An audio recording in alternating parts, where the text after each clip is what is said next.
All right, hello artists. Today we are completing some watercolor techniques, trying these out. This is for my Intro to Art class. We are creating watercolor technique books. So we're gonna create these shapes using a stencil and then cutting out the shapes after we have our watercolor done and dry, and then hole punching a little spot right here so we can clip them together using a binder clip. All right, so let's get started. The things you're going to need are, of course, watercolor paper, whatever shape you want to trace to create your pages. I like these little cardstock shapes. They came as part of a journal. They were called chipboard journals. Chipboard, not cardstock. Chipboard journals from Michaels. I don't think they sell these anymore, but they're great. They're really sturdy. And you can use them as covers for your book as well. I have my 7 basic watercolor techniques sheet from the Art of Education, artofed.com. They have lots of great resources. I highly recommend it. I have my paint palette here, some watercolor brushes. I'm going to be using Blick liquid watercolor. It is the best that I found for getting a lot of these techniques to have dramatic results. I've got 2 water cups. I have one for rinsing my brush, and I have also a jar of clean water for adding water to my work. I also keep a roll of paper towels handy. You never know when you are going to need that. All right. So the first one I'm going to do is the wash. So we're going to load our brush up with lots of wet paint. What does that mean? I'm going to use blue, so I'm using my rinse cup here. I want to really have the bristles full of paint, and I'm going to wash over that. So lots of liquid is important for this technique. You'll notice that the more water you add to your paint, the lighter it's going to get.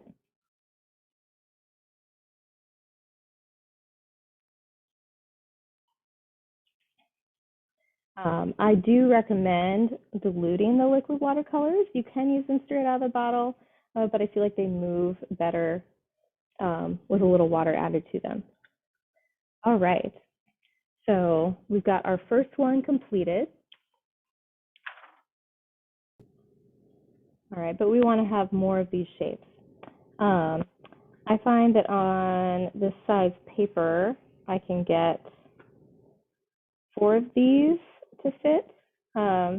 You'll just have to figure out, depending on the size of your paper and the size of your stencil, what is going to work for you. And you don't have to do a shape that's this complicated. You could do something far more simple if you don't want to do a lot of cutting out at the end. Whatever makes sense for you.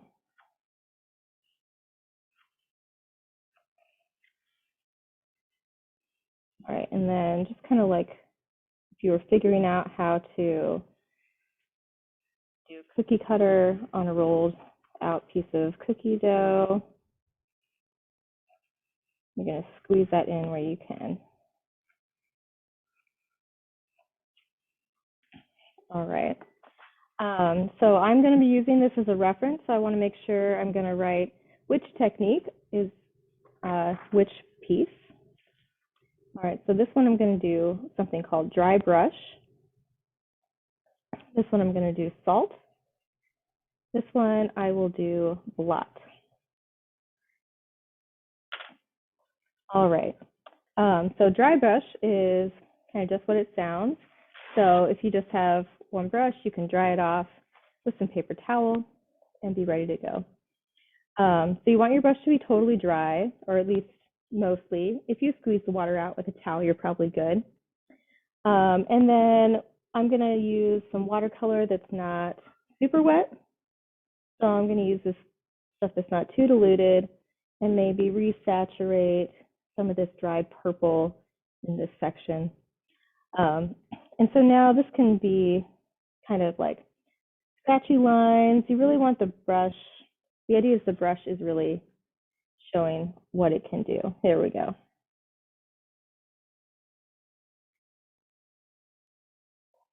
Had a little too much liquid on there for that first go. So this is a great technique for creating grass or other kinds of textured surfaces.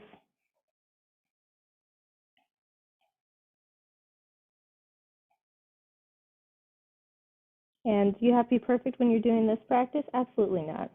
We are experimenting and seeing all the possibilities of watercolor. All right, so salt. We're going to do a wash of watercolor paint, just like we did here. I noticed I wrote wet, not wash. We're going to change that so I don't get it mixed up. So you're going to start again with a wash. But then we're going to sprinkle a little salt over the top before it dries.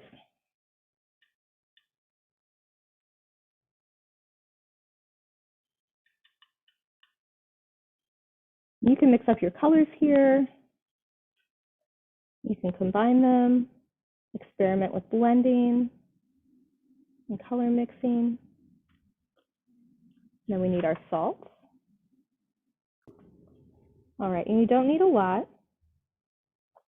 You can use a salt shaker to kind of limit the amount that you're getting out, and you're just going to sprinkle it. You're not going to see the results until it starts to dry, so you have to be very patient. All right, and so for blot, we're again going to do a wash of watercolor, any color you like. Maybe some combinations, if that's appealing to you.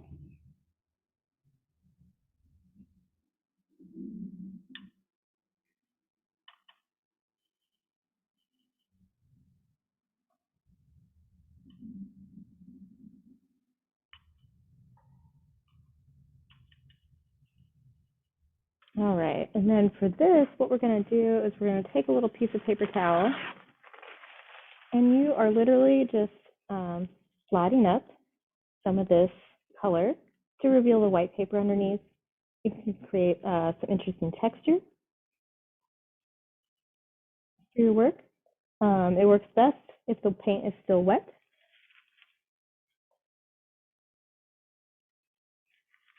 All right. So we're going to set this aside to dry, and then we can move on and do some more. The next one we're going to do is crayon resist. Then we're going to do a wet and wet technique and a tape masking.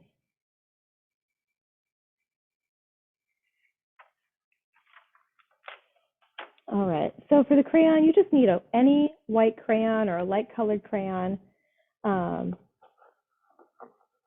you will do whatever designs you want. You cannot do this wrong.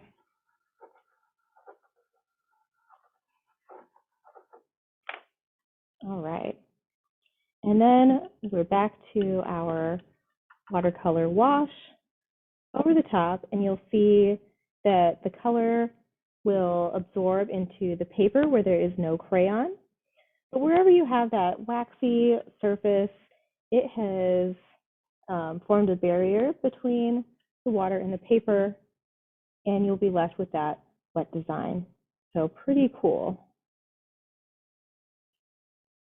So if you have areas in your painting where you for sure want to keep it wet or white, that's a great solution. All right, next we're going to do wet and wet. All right, so for wet and wet, we're going to start with a clean paintbrush and use our clean water. And the idea here is that you are applying water everywhere you want that watercolor to go. This is a great way to kind of form some boundaries for your paint.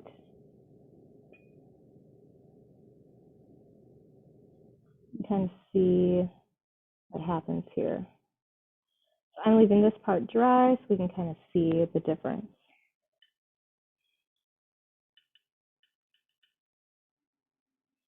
All right, this is neat because you can drop the color in and see it spread. And it's generally not going to go beyond where you have that water already. You get a little swirl effect.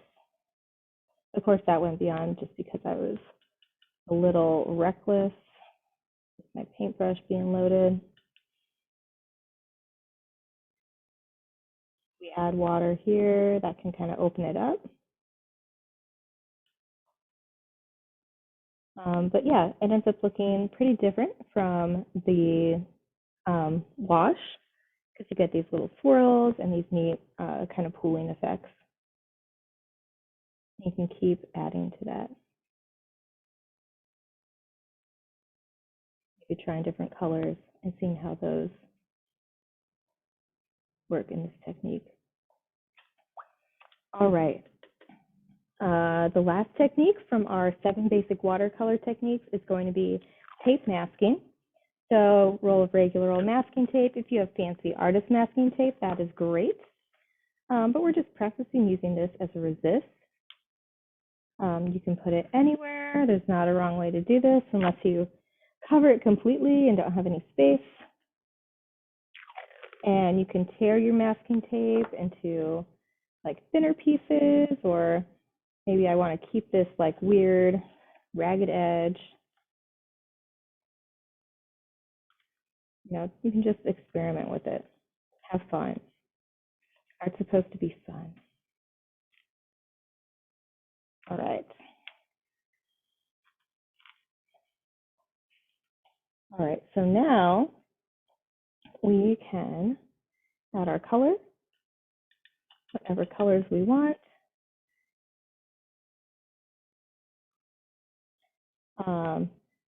Similar idea to the crayon resist in that we are using the tape here to block the paper to keep one area white.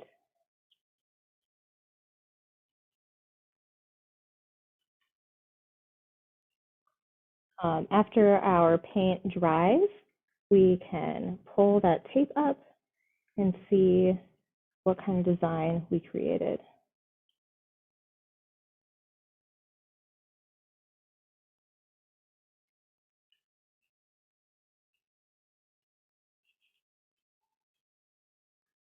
All right, so that is 7 basic watercolor techniques from the Art of Education. All right, have fun painting, y'all. And we will fill in this last piece next time when we do the Art of Ed's 7 wacky watercolor techniques.